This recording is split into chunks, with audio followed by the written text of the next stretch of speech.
My name's Alex Perney with Advanta IRA. I'm a certified IRA services professional here, and I've been doing this for the better part of 8 years. I have a lot of experience in the actual investments of clients, as well as the administration of the accounts and the education, new business, and sales of these. So I have a lot of experience in the entire realm of self-direction. So if you do, again, have any questions, I encourage you to ask them. They will certainly help to enrich the presentation for everyone else. So please make sure that you get those questions in throughout the presentation. A little bit about who we are here at Advanta. We're a self-directed IRA administrator that allow people to take control of their retirement assets and invest them into things they know or alternative assets that are not offered by their current custodians or normal broker dealers. This is in contrast to a typical custodian, which will allow you to pick from securities, stocks, bonds, mutual funds, and will allow you to kind of pick and choose what you're investing on their platform, as opposed to here, where we allow you to bring us an investment that is something you inherently know and understand a little bit better than securities, but thereby allowing you to invest in what you know and with whom you know as well. This isn't changing anything inherently with the nature and the security of these types of accounts. Everything that is done here is done according to standard banking regulations and practices. We use multiple banks that are insured by the Federal Deposit Insurance Company to protect any undirected cash that is held here in Advanta, so you're not giving up any securities or protections in order to self-direct as well. We have over $1.2 billion in assets for our clients that spread across almost 7,000 different clients. So we have a lot of people doing a lot of different things, which gives us a lot of experience in different corners of the market to help you grow your retirement into something that you know and understand. And we're very personal with the service that we offer. Every single account here has a dedicated account manager that helps them through any and all transactions that they're going to be doing with their accounts. This is in regard to the amount of money that you actually have here at Advanta. So no matter whether you have a $1,000 account you're trying to turn into a $100,000 account, or you already have that $1 million account, we give everyone the customized personal customer service that they need and deserve here with us.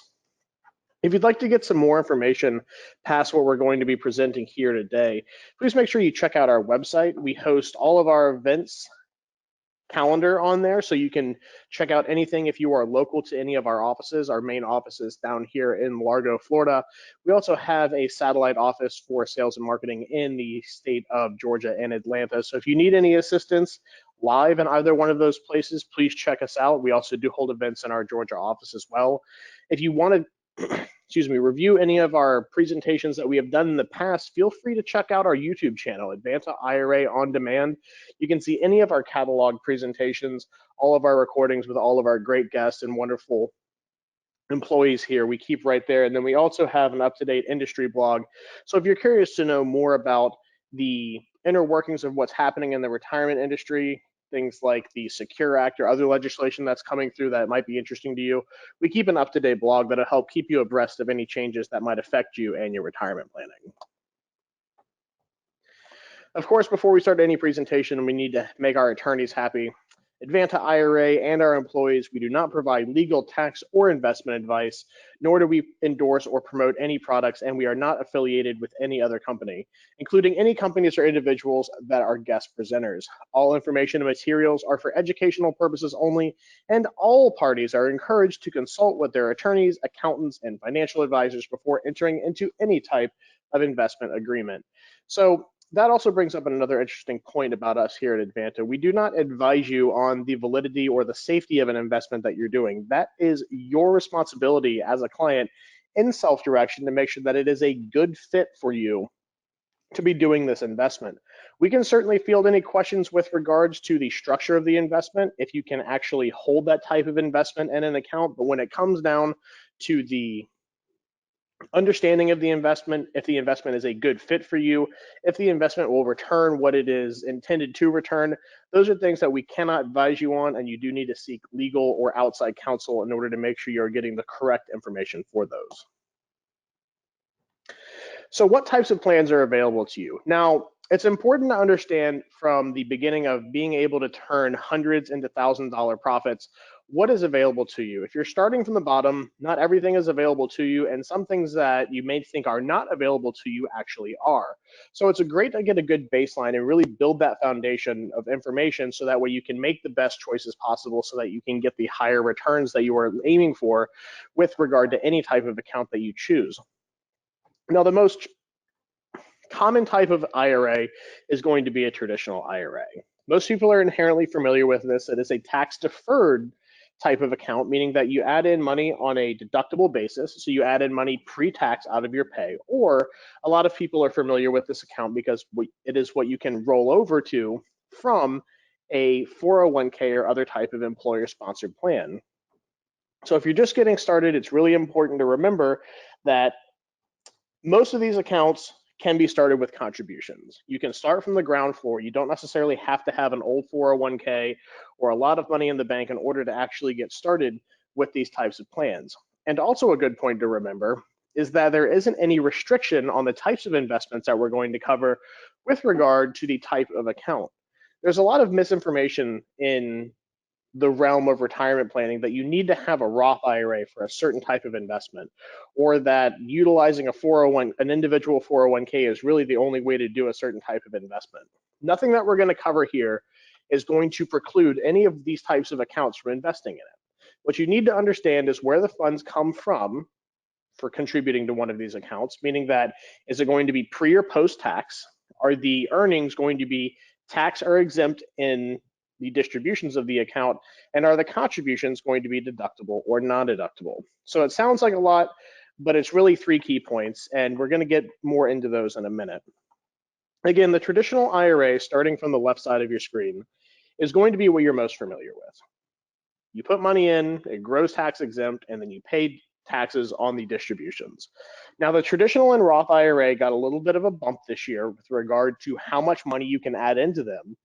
Previous years, so 2018, you could contribute $6,500 if you were over the age of 50 and a half, and $5,500 if you were under the age of 50 and a half. Now, this is a great place to start. You can do as much or as little as you want to of that. There's no requirement to start out and immediately max it out. And keep in mind that the money you add in, and this is money that has to be earned, it cannot be dividend income, it has to be money that you have paid Social Security and had federal withholding taken out of, earned income on your Schedule C, can go into these types of accounts. Now, depending on whether it's traditional or Roth, will determine whether or not that you make it as a pre or post-tax contribution. Now, I said that taxes have to be taken out of it as far as what your employer is paying you, but the taxes that you file on your 1040 at the end of the year are going to determine where you place the Roth or traditional contribution. Now, with the traditional IRA again, this year we've got a bump, well, this and the traditional and the Roth IRA, we got a bump from $5,500 on the low end to $6,000. And if you are over the age of 50 and a half, you can now contribute $7,000. And you also have up until April 15th of the following year to make any previous year contributions. If the 15th falls on a day that is other than a business day, you have up until the filing deadline to make that contribution. Even if you have filed an extension, the contributions can only be made by the timely filing deadline of whatever date that falls in a given year.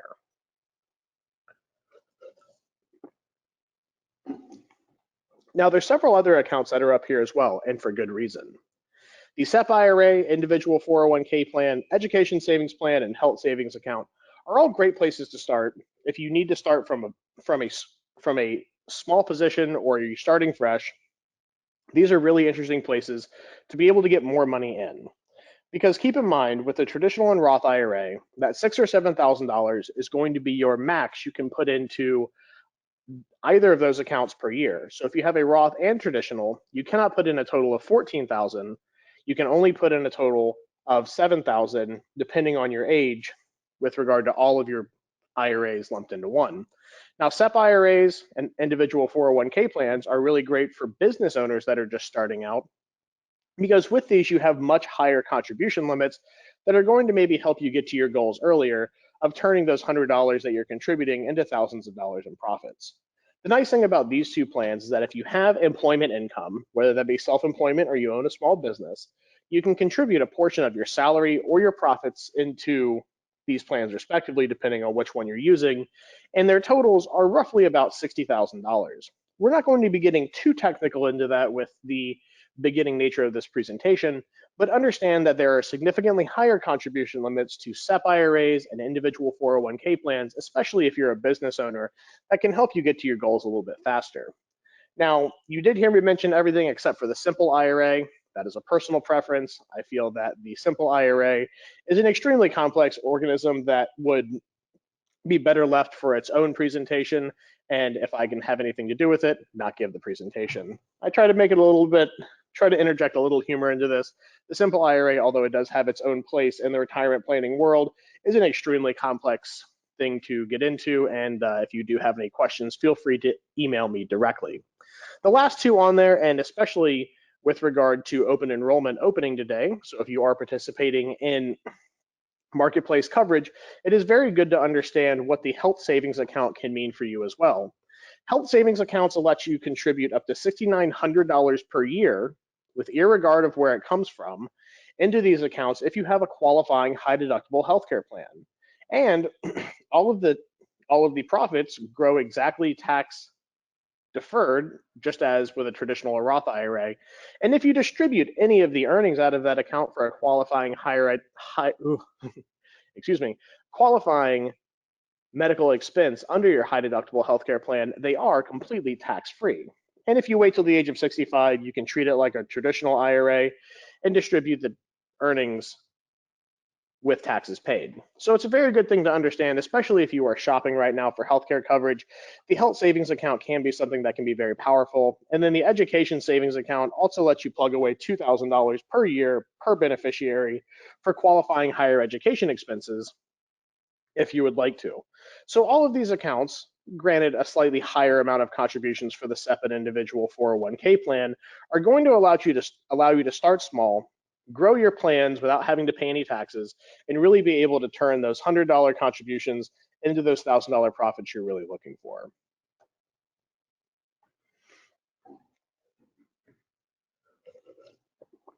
Now, I do see a typo. The SEP IRA does not allow you to contribute $550,000. That should have been $55,000. So I do apologize for the typo, but we like to put this up there so that way people can clearly see the contribution limits when you are looking at this later on a webinar. Now, one of the most important things for this is going to be understanding, where do you find these deals? How do these things come together? What can you actually invest in? And the important reason for that is, as I indicated in the beginning, we do not provide, endorse, sell any type of investment product. So it is up to you as the client to source and vet anything that you're actually going to be investing in. Now, it's pretty easy when you go to a traditional brokerage account to say, hey, I'm going to look and I see Microsoft, IBM, and General Electric, and I'm going to invest in those. But unlike that, you bring cash to us, and then you have to tell us what to invest in. Now, this can give you a great deal of flexibility, but it also puts a little bit more of the responsibility on you as the client as well. So how do you find these deals? I tell everyone to start with their network. Start by asking your friends, other investors that you know, what they're doing and what they think works. And then go from there and figuring out which one of those investments fits into your price range, and if it's something that you can actually hold within an IRA. So the nice thing about utilizing self-direction, especially in the lower end of value of assets, is that it allows you to invest in not only with whom you know, but in what you know as well. So use your network, get out there, tell people what you're doing, and it'll all start to come together eventually. The majority of clients that I've known over the years have started this in the exact same way. They go out, they tell people, and eventually things will start to come together with regards to the types of investments. This is especially true when looking at things like real estate or other types of assets that pertain to that market. Most people are very social in those types of markets, and it allows for a very high degree of interaction with other people to help you educate yourself and also get you up to speed on exactly what they're doing. And a lot of people in the real estate markets use self-directed IRAs to great effect to help reduce taxes and also get invested into bigger deals as well.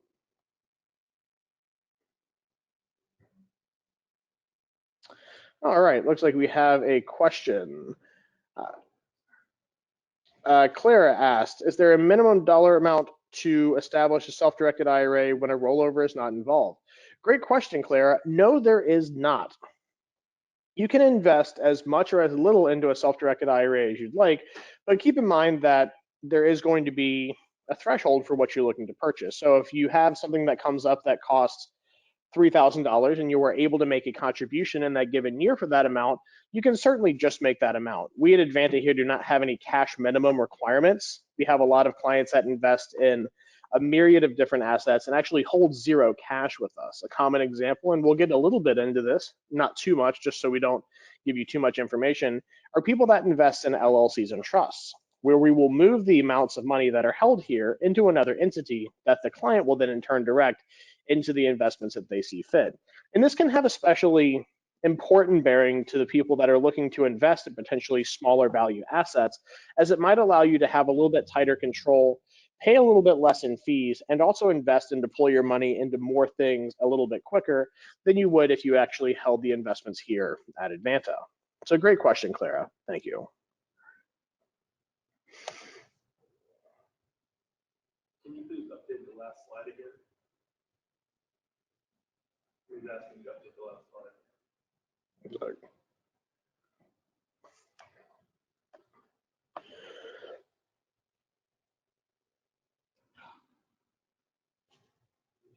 Oh, sorry. Yeah, here you go.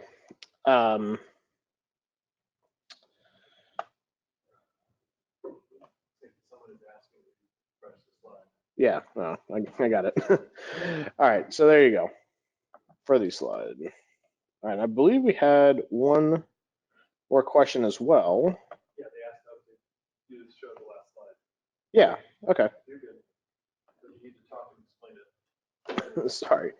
No, I was looking and there was multiple things that had popped up. Sorry about that. So yes, I hope you got that screenshot, and let's move on.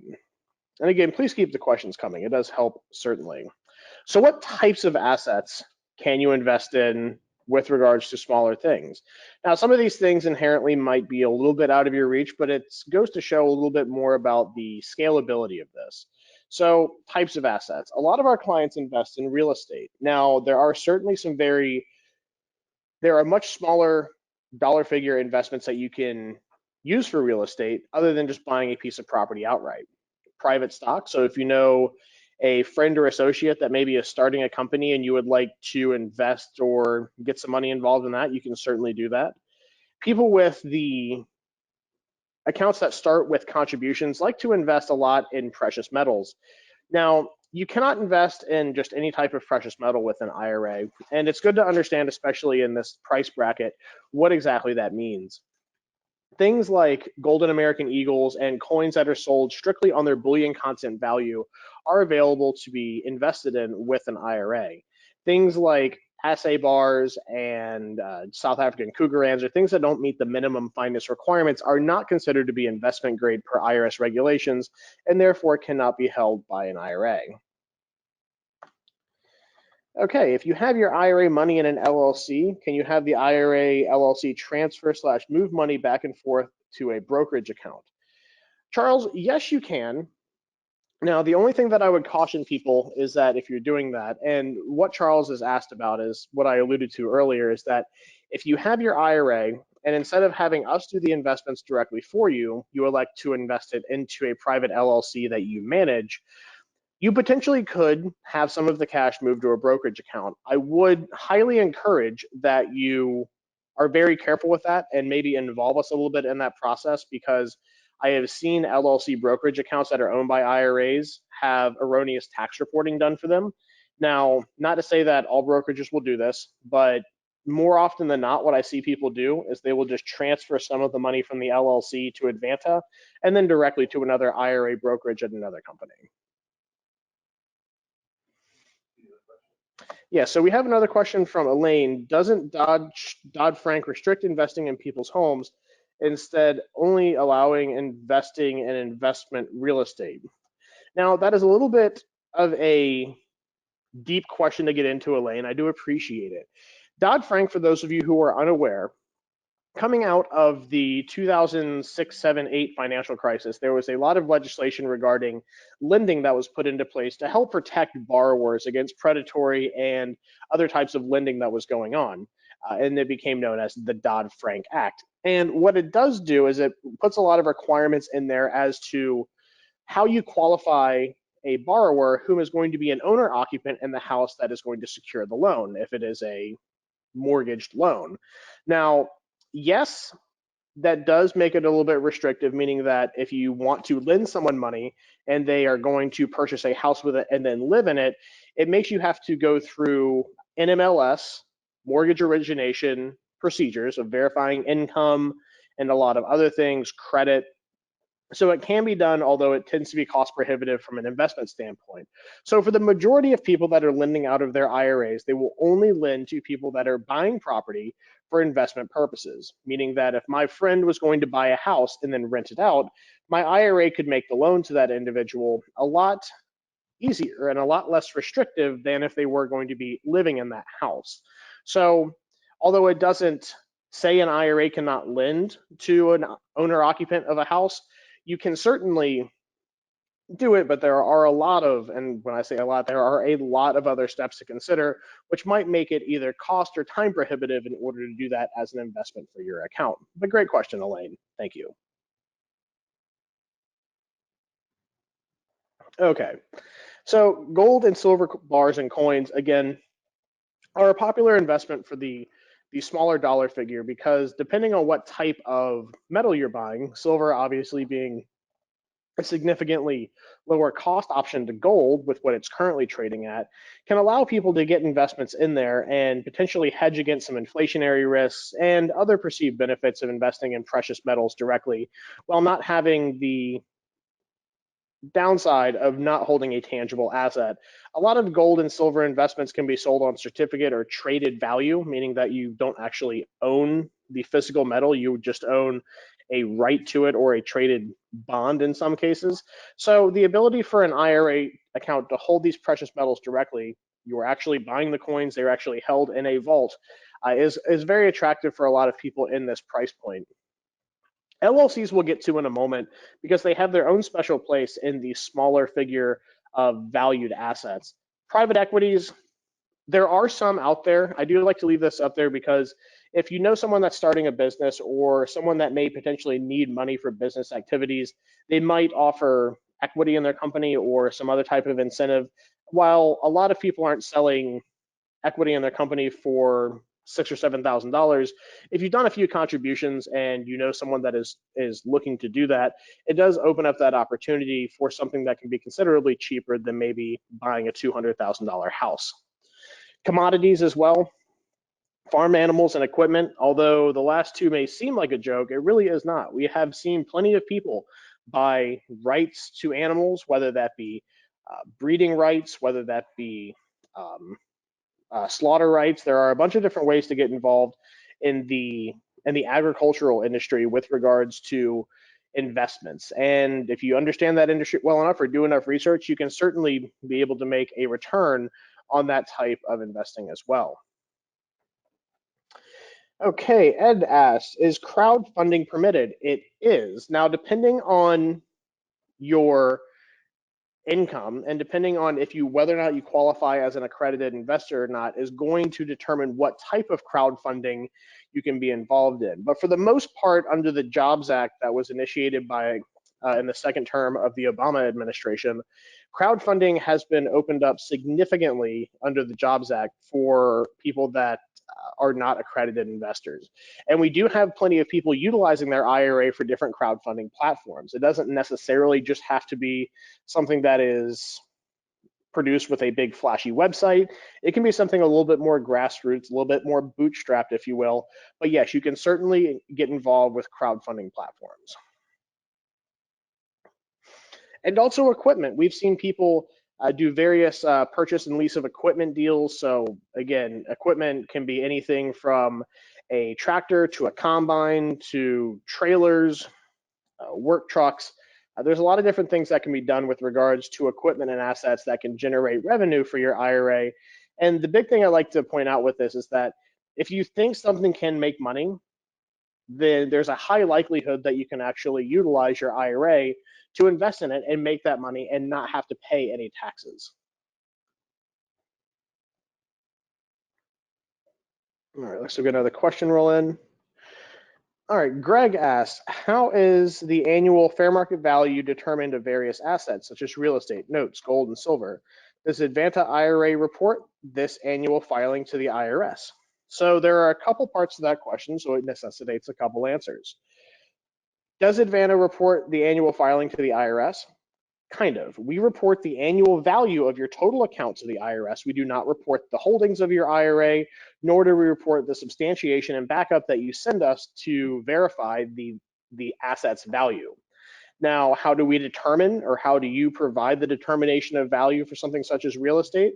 Well, if you're not doing anything that is deemed a taxable event, which would be a distribution or a Roth conversion, then typically the client will utilize the tax bill so long as it states that it is a fair market value on the tax bill, or a realtor's comparative market analysis are just fine. Notes, if they're interest only, we just need a signed market value form stating that it is still in good standing. If it's amortized, a current amortization schedule showing the principal balance will suffice. Gold and silver, we update for our clients independently as they are spot priced and traded on open markets, so we can just pull those and allow for them to be updated without the client having to do anything with regards to precious metals. And again, keep in mind that your holdings are confidential. We do not report those to the IRS. The IRS just gets a report on IRS Form 5498, and then that is what they utilize to satisfy our requirement of our custodial requirement to report values. Sam, do we have a link for training on crowdfunding? We have done several webinars on crowdfunding. I would encourage you to go to our Learning Center or to our YouTube channel and search for crowdfunding, and you can see several links to videos that we've done. There's a lot of good resources out there, and I believe we have a few blog posts about it as well. So I'd encourage you to go to our website to learn a little bit more. Thanks, Sam.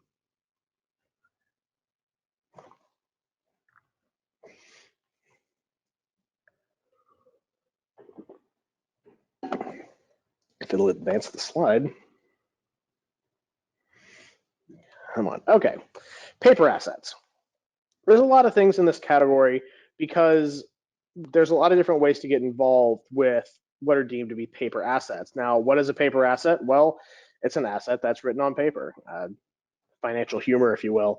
But in all joking aside, these are assets that are generally written documents that have some type of agreement or that they secure something else. They're not actually something like with gold, it's a physical piece of metal, or with real estate, it's bricks and mortar and dirt. These are going to be documented assets that have binding agreements between parties and potentially have ties to other types of assets as well. Now, with a mortgage loan, this is where if you lend someone money, then you will have a right to foreclose or take the property that secures that mortgage or secures that is tied to that mortgage that secures the note if they fail to meet the repayment terms of the loan. Now, this might be a little bit out of the price range of people that are starting out with contributions, although depending on where you're located, it certainly could be something you could get into with a few years of contributions built up into an account. And you can do mortgage loans on anything. And again, going back to Elaine's question of DoddFrank issues, if you're lending to an investor, you typically have very low issues with compliance of that particular law. So if you're lending to an investor that's, let's say, purchasing manufactured homes in a certain part of the country, or that's purchasing lots for development, you may very well be able to lend that person money for doing that at a very low cost to entry and be able to make returns on that commensurate with what you've written into the loan. So don't just think because something seems like it's priced out of your range doesn't mean that if you do some research, you cannot find stuff that's in your price range. Not everything is going to be a $175,000 to $300,000 mortgage. There are significantly cheaper ones out there if you know where to look. Tax liens are a very interesting item on here. Now, if you're not familiar with what a tax lien is, most counties throughout the United States, and sometimes it's on a state level, if there are unpaid real estate taxes, instead of the county going and trying to collect, they will sell off that debt. Now, we have a question. We'll bounce back into the rest of tax liens in a moment. Elaine asks, can my Roth IRA hold the paper on a house that's in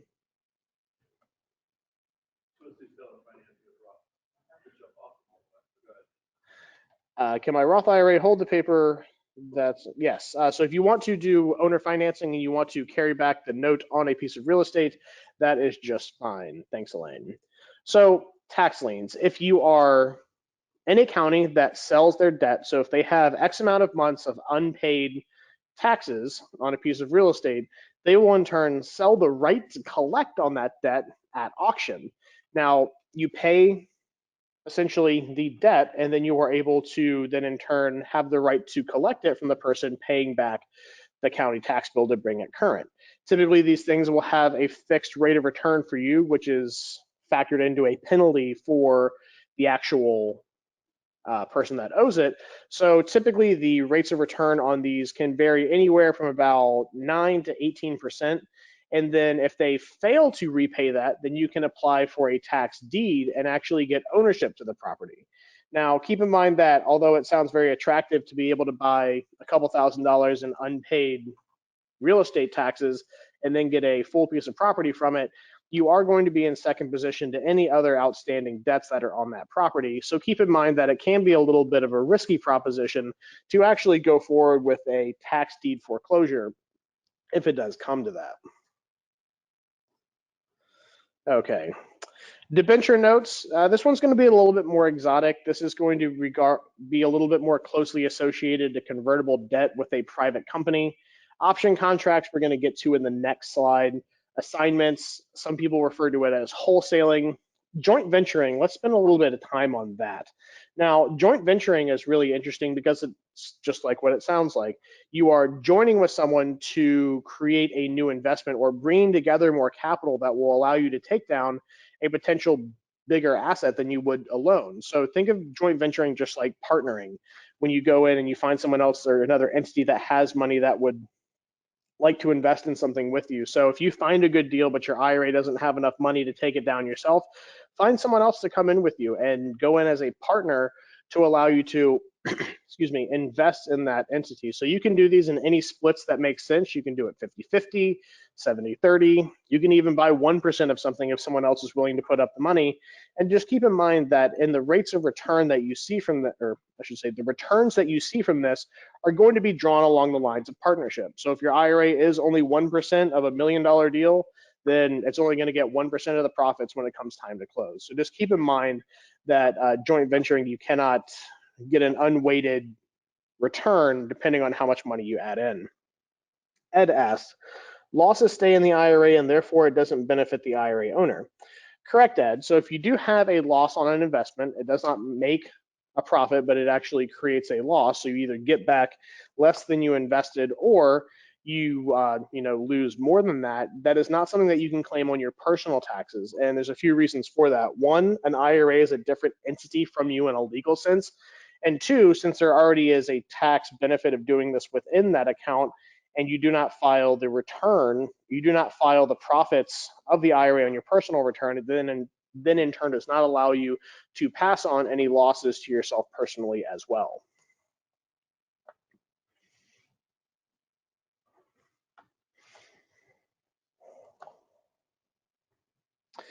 Okay, so let's keep it on this slide for a moment.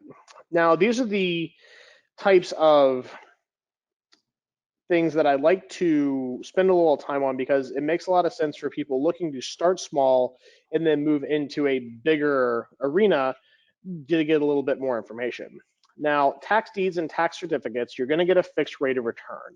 Now, keep in mind with these, as I mentioned, you're going to be buying these at auction and typically buying them in blocks. So you're going to be purchasing these things in, maybe 10, 15. You're going to be kind of buying tapes of these at a time. Now, you can certainly buy individual ones, but most of the time you're going to be buying them in several lumped together. And the amount of unpaid taxes can vary. It can be something as large as tens, if not hundreds of thousands of unpaid taxes. But more often than not, with tax deeds and tax certificates, you're going to be getting things that are in the $1,000, $2,000, $3,000 range for most of them. So the ability of you to get in on the ground level and get something that can be covered by maybe 1 or 2 or a couple years of contributions is very available to you. Now, keep in mind the interesting thing with this is that it does have a fixed rate of return. There is only so much money you can make with these, and it's going to be clearly defined when you actually purchase the right to collect on those tax certificates. And then if you do get a tax deed, then you do have the potential to be able to foreclose and then sell the house or rent the house or do whatever you want to with it.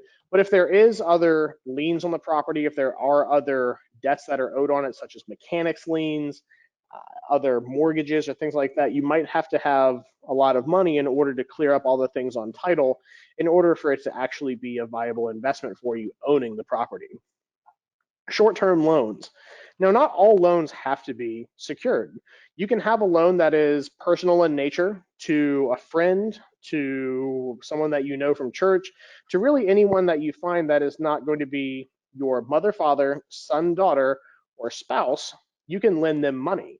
Now, personally at Advanta, I've seen this happen a lot with payroll and things like restaurants, where maybe there's very tight margins on operating expenses, or a company makes a lot of their money in a certain time of year, such as the holidays in retail, where someone with an IRA will identify this problem, lend the individual or entity the money to cover these shortfalls, and then typically these will be at a much higher rate than what you're going to get on a mortgage. So I've seen these things be anywhere from 10 to 15 to maybe more percent return on those, keeping in mind that when you get into lending, there's a lot of things that go into it, and there's a lot more research past just, hey, someone needs to borrow money and I can charge them a certain amount for it.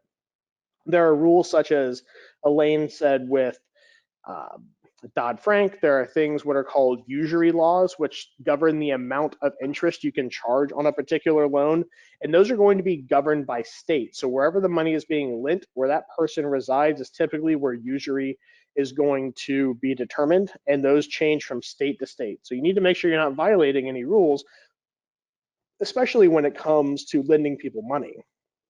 Now, the bottom two options down here, well, one is an option, the other is indicated as wholesale, are very closely related, but one of them is going to be a much longer term play than the other one. Let's start with wholesale.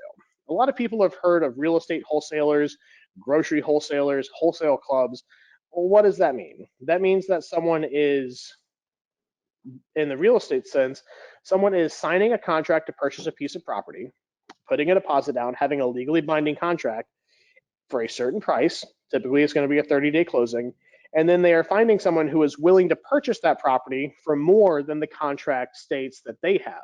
So what they do is they sell it to them for an assignment fee, and then they get the difference between what they are paying for the property and what they have it under contract for. So if someone has a contract for $100,000 on a piece of property, signs the contract to purchase it, sells the right to purchase that property to someone else for $120,000, the other person gets the property, they get the spread of $20,000 on the actual deal.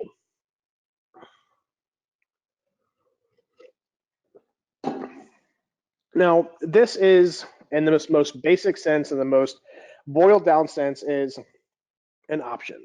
And options are some things that can go much farther out into the future. They can be almost infinitely long, although there are some states and in places where you cannot have a no ending date given on a particular contract, whether that be any type of contract, an option, or a note. There is some issues with places having these types of documents listed in perpetuity with regards to their length of enforcement. Now, an option is going to be a right, not an obligation to purchase a particular asset during a particular period of time for a particular price. So just like with a real estate contract, if Jane Smith goes up to John and says, "Hi, I'd like to buy your house. I'm going to pay you $2,000 for the right to purchase this property in the next 30 days for $100,000. Now, she does not have to purchase that house, but if she doesn't, she loses her security deposit. And if she does want to purchase that house in the next 30 days, she can for $100,000. If John then in turn says, "Hey, I do not want to sell you this house," well, there is an enforceable contract that effectively can force the sale of that house for that particular price during that given time. Now, options take this one step further, with typically not being fixed on 30 days, but typically going out for much longer periods. And this same type of principle applies to when people talk about stock options. One common way that I've seen clients do this is they will go to someone Maybe they need money, but maybe the fact of lending them money doesn't make a lot of sense. So they come up with the deal of that would go something like this. John needs money for healthcare related expenses or something for his general life. Now, it's maybe not the best thing for him to borrow money to repay it if he already needs it, but Jane sees an opportunity in the house that he has. Now, he'd like to continue living here for the next few years, so she agrees to pay him $10,000 for the right to purchase his house at any time in the next 5 years, with the option not being able to be exercised after the first three. Now, that may sound complicated, but what it allows him to do is stay in the house for 3 years. And then 2 years after that, she can exercise the option at any time she wants to purchase the property for $100,000, even if the property has significantly risen in value. And that's where people are betting when they're doing options, is that the value of something or the attractiveness of that investment will increase in the future as opposed to what its present value or present desirability is. So you can run these things any way that you see fit. If you find something that might be good, if you think the rate of return on something is going to go up, or if you think that something is a better play down the road, options are a great way to do that. And you can do options on anything. It doesn't have to be real estate. You can tell someone that you want the option to rent their vacation rental for 3 weeks out of the year and then sublease it out if you think you can make a spread on what you paid for the option. Yeah, obviously, real estate works very well. I've seen people put options on notes if they want to buy someone's note and they give them an option to purchase it or purchase a portion of it. And the nice thing with options is that by virtue of the fact that you are not paying all of the money up front, you can either work towards contributing that money further in there. So again, with the example of real estate, Jane says that she's going to purchase that property anytime in the next 5 years for $100,000. Maybe she only put $5,000 down for the right to do that. So you're not having to pay everything up front. You're getting to extend out the period in which you might have to actually exercise that option. And the great thing about options is that they can be sold. You can take that option of the right to buy John's house for $100,000 in the next 5 years and sell it to your friend Andy. And then if they're willing to pay more than $5,000 for it, you just made a profit on anything over that which you sold. Okay. Elaine asks, can I do Airbnb on a home through my Roth? The answer is certainly yes. You can do things like Airbnb, VRBO. We do need to be involved if you are going to be if you're going to be doing that through the IRA. It can be a little bit hard to get set up, but you can certainly, if you own a house in an IRA, or if you control a house in an IRA with something maybe like a master lease agreement or a sublease, yes, you can certainly Airbnb or vacation rental it out. Now, all of these things are can be very low cost. So before I get in the next slide, so we have another question. Does the IRS care if a wholesaler assigns a contract or uses the option route? Well, it depends. So if you're doing this in your IRA and you are doing this as a business, you might have some particular issues with that. It just really is going to kind of depend. It's not something I can necessarily advise you on, nor do I have a ton of firsthand knowledge of what might be able to help you out in that. The IRS does not care per se if you wholesale a contract in your IRA or use an option. That's kind of the best I can answer. They don't necessarily define what are the preferred or acceptable investment routes. That's why people like us at Advanta exist, because people want additional options. The IRS only states a few things you can't invest in and people you can't invest with. You cannot buy anything that derives its value. You cannot buy anything that derives its value from collectability. So rare baseball cards, bottles of wine, things like that. And you can't purchase a life insurance policy. So you can't say the IRA is going to buy a term life insurance policy on itself. It's not a living, breathing thing. It's just, it's prohibited. You can also not buy anything from a mother, father, son, daughter, or spouse directly. So long as you're following those rules, the IRS typically does not have an issue. Are there some more nuanced answers to that? certainly I would encourage you to give me a call. We can kind of dive into that a little bit deeper, but that's the most comprehensive answer to that question. Okay, before we get into that, I mentioned earlier that LLCs and other entities can help you with regard to investing in smaller investments. Now, this certainly is the case, and I don't want to confuse people too much, but with regards to doing small investments, especially with the fees that we charge here at Advanta, although they are very minimal, it might help you if you want to do things a little bit higher pace, because a long-term hold on a very small value of an asset isn't going to make you much money. So turning them over and getting those small profits and compounding them quickly is the route most people go. And for ease of utilizing this and attending auctions and helping to minimize your cost, utilizing something where you take control in a checkbook control scenario can be pretty attractive. Now, what does it mean when I say checkbook control? So with everything previously, we've been kind of going under the assumption that the IRA is going to directly hold each one of these types of assets. So the IRA would be the titled owner on a tax deed. The IRA would be the direct named purchaser on a wholesale contract. It would be the optionor on an option. It would actually be the lender on a loan. Now, there's another way to structure this. So instead of the IRA for your, so instead of Advanta for your IRA's benefit being on all those documents, some clients elect to form a new LLC, and you can do the same thing with a trust. So keep in mind that these are analogous to each other with regard to how they operate. You can form a new entity, move your IRA into that, and then you as the manager can then direct the investments. Now, this can be a benefit to you in a couple ways. One, it can help you get involved in a lot of assets a little bit quicker, especially if you're doing things like auctions, because you're signing the checks, you're taking control of that. You are the one that is at control of the helm. You can do things off hours. You can do things through websites. It gives you a little bit more flexibility, especially in things that may be a little bit lower value. Now, with regards to this and how it works, the IRA owns 100% of the ownership in that entity, and then you as the manager are going to be the one that writes the checks and then directs the actions of the LLC.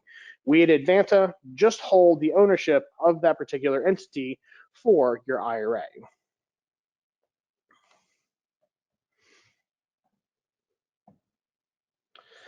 Now, there's a few key components to understand with regards to structuring something in a checkbook control manner, and I'd just like to leave a very 30,000 foot view slide on here. So instead of the IRA owning something, the entity underneath the IRA would. So you as the client can be the manager of an LLC. If you prefer a trust, you might have a little bit of an issue doing that. If you need to write a check, instead of coming to Advanta, the manager or the trustee would write the check. Any assets are going to be owned by that entity, and then the IRA in this whole scenario would be the owner of the LLC or the grantor beneficiary of the trust. And again, I don't want to dive too deep into that because that is a whole other presentation on its own, but it's important to remember, especially if you're just starting and you're trying to turn those hundreds into thousands, that you have all the options and you understand that there are some structures that might make it a little bit easier, maybe a little bit more streamlined, and certainly a little bit more available to you in your position to get involved in some of those types of assets. And that's pretty much what I have for you today. This was, a little bit truncated, as I indicated in the beginning, a little bit shorter. So I want to make sure people have some time for Q&A. Make sure that you can get out there, and if you are in Florida like we are, enjoy this wonderful fall day. Get you out of there a little bit early. So I'll stick around here for a few questions if you do have any. I really do appreciate everyone being a part of this. I really do enjoy teaching these classes, and if you have any questions, feel free to email me, give me a call. My contact information was at the very beginning of this presentation, or go to advantaira.com. We'd really appreciate it if you gave us a call and let us know how we can help you.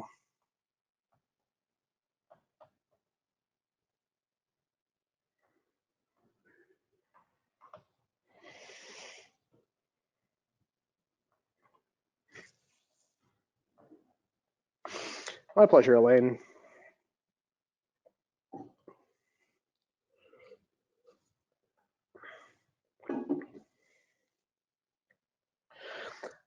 Charles asked, can my LLC own another LLC?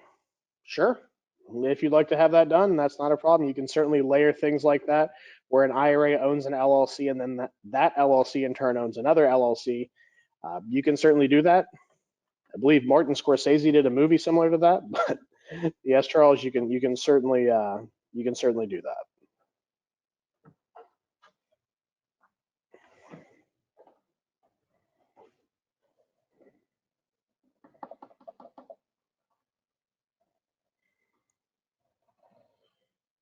All right. Well, it doesn't look like anyone's firing any questions in. So again, thank you very much for attending us with us here today. We really. Ooh,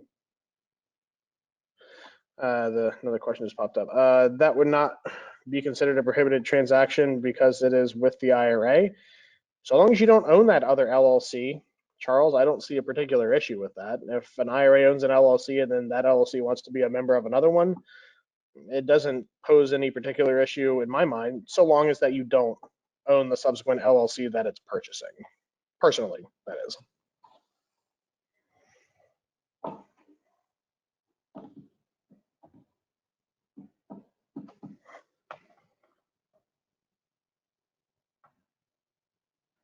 All right. Thanks, everyone. Have a great weekend.